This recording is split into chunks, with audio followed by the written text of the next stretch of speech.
In 1 week, people representing the Hidden Valley neighborhood will be heading to federal court. Now, the People's Market is one of several restaurants coming back to the Queen City. Tomorrow's primary could be the day that determines if Mecklenburg County has a new sheriff. New at 4, a Fort Bragg soldier accused of killing his pregnant girlfriend is fighting extradition back to Georgia. Brian, not everyone is waiting for officials to give them the green light. And new here at 4, we're also getting reaction from lawmakers about the school shooting in Texas. But here's what we do know so far. Areas are beginning the cleanup process after last night's storms left behind a big mess. From the field to the racetrack, Carolina Panthers wide receiver DJ Moore will be at the Coca-Cola 600 this year. Are we going to break a record tomorrow, you think? It'll be close. New at 4, players with the National Women's Soccer League are set to hit the field again. Several of them have made motions to dismiss. So did the judge rule on any of those? Lawmakers on Capitol Hill want IRS officials to treat all Americans fairly. Seema, if these allegations took place, say, 40 years ago, how is this still within the statute of limitations? Well, things are getting holly and jolly in Belmont. New at noon, an Elon University student was notified on her iPhone she was being tracked. $2.1 billion to keep operations up and running while also addressing some key issues facing our community. I apologize. I guess that was a gingerbread. I thought it looked like a turkey, too, right behind her head. It looked like a turkey. And it would have made sense. It is the Thanksgiving parade. But all of those balloons just look excellent. As if parents aren't already dealing with enough, now they have to worry about getting scammed and being taken advantage of as well. Things got supernatural on Capitol Hill today. Lawmakers holding a hearing on unidentified flying objects. Queen City News reporter Robin Kennedy is live in Fort Mill for us. And Robin,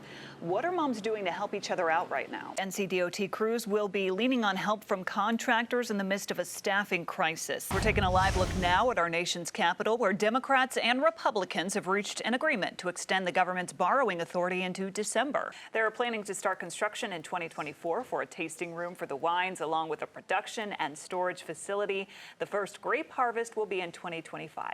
The governor had just mentioned that an anonymous donor has offered to pay for funeral services for all of those victims' families. When a dump truck driver fell asleep at the wheel. The shooting killed 3 students and injured 8 people, including a teacher. And you can find the full video from Victor Hampton on our website. We'll bring you any updates that we get from Concord Police about the internal review. What we're learning about how he was able to walk right out of jail. Democratic city leaders are saying Charlotte will be reaping the benefits of the bipartisan infrastructure bill very soon, and they discussed the new opportunities at a press conference in Uptown today. They say he warned on social media minutes before the attack. Several big-name retailers are already jump-starting their Black Friday deals.